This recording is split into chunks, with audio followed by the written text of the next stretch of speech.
Who is Hamza Ahmed? With Hamza. No. Hamza's day. Hamza.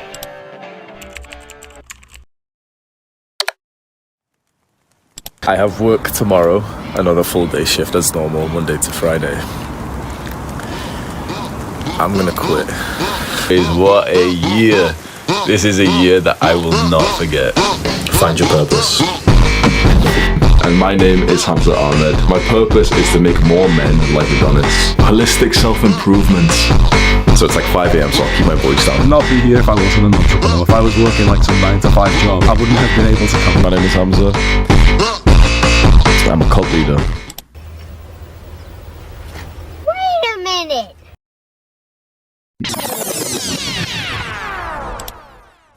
I'm a cult leader. I'm a cult leader. What the fuck is bro on about? What?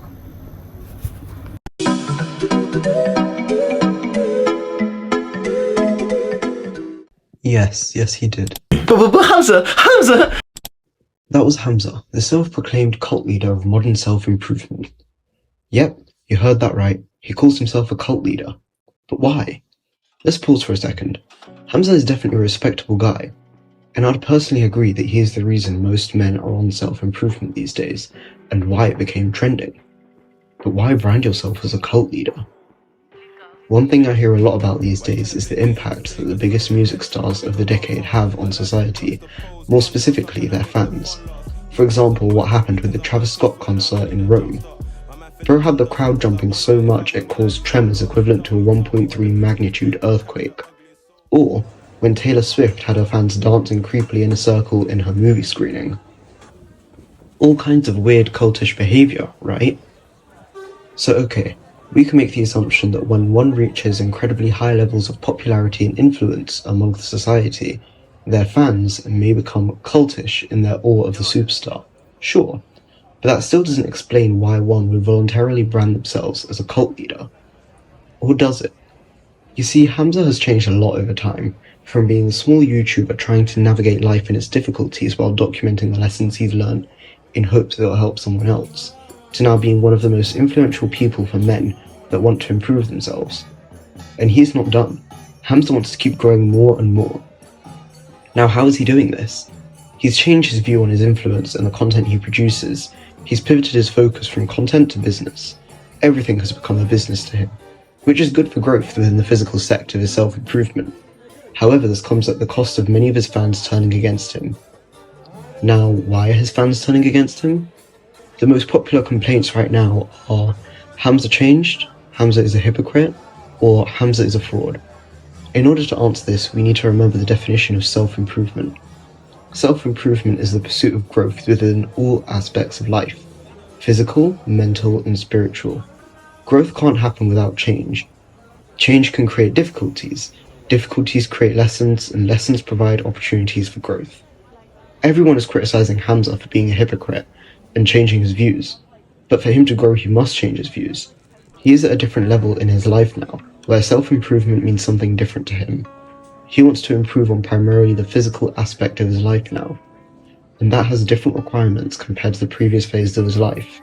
In fact, this is very common amongst all rapidly ascending content creators. The YouTuber evolves, and the message they wish to put out evolves with them. However, the audience gets left behind, then causing the creator to be less relatable to the audience, consequently creating a rift between the creator and the audience. For example, sneako. Everyone says they miss the old sneako, but the old sneako simply doesn't exist anymore. Sneako has now become the person that his lifestyle demands, and the same applies to Hamza. Now, to answer the original question, why did Hamza adopt the controversial label of cult leader?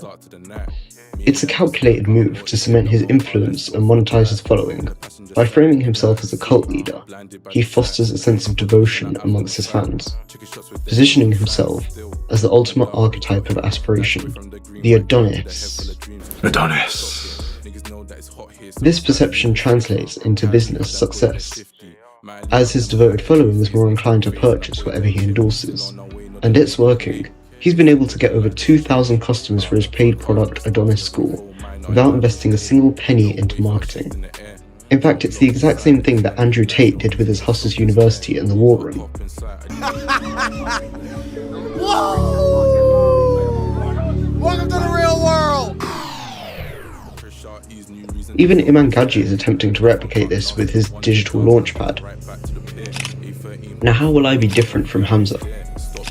While I may mention the businesses I do, or explain the product I sell, purely for contextual purposes, I never intend on coercing my audience to buy any products that I sell. The purpose of this channel will always be to share a message that I wish I had heard when I was younger. If it resonates with just one of you, and helps in any way, then my aim for this channel is fulfilled. Right up to the sky. For the times we're asking why. When it's full to the brim, can't sink or swim, cause he ain't an average guy. That start that put it in drive. Fell in love with these London lights. All the years bro spent in the dark, on the right, that we live this life. Raise our cups right up to the sky. For the times we're asking why. When it's full to the brim, can't sink or swim, cause he ain't an average guy.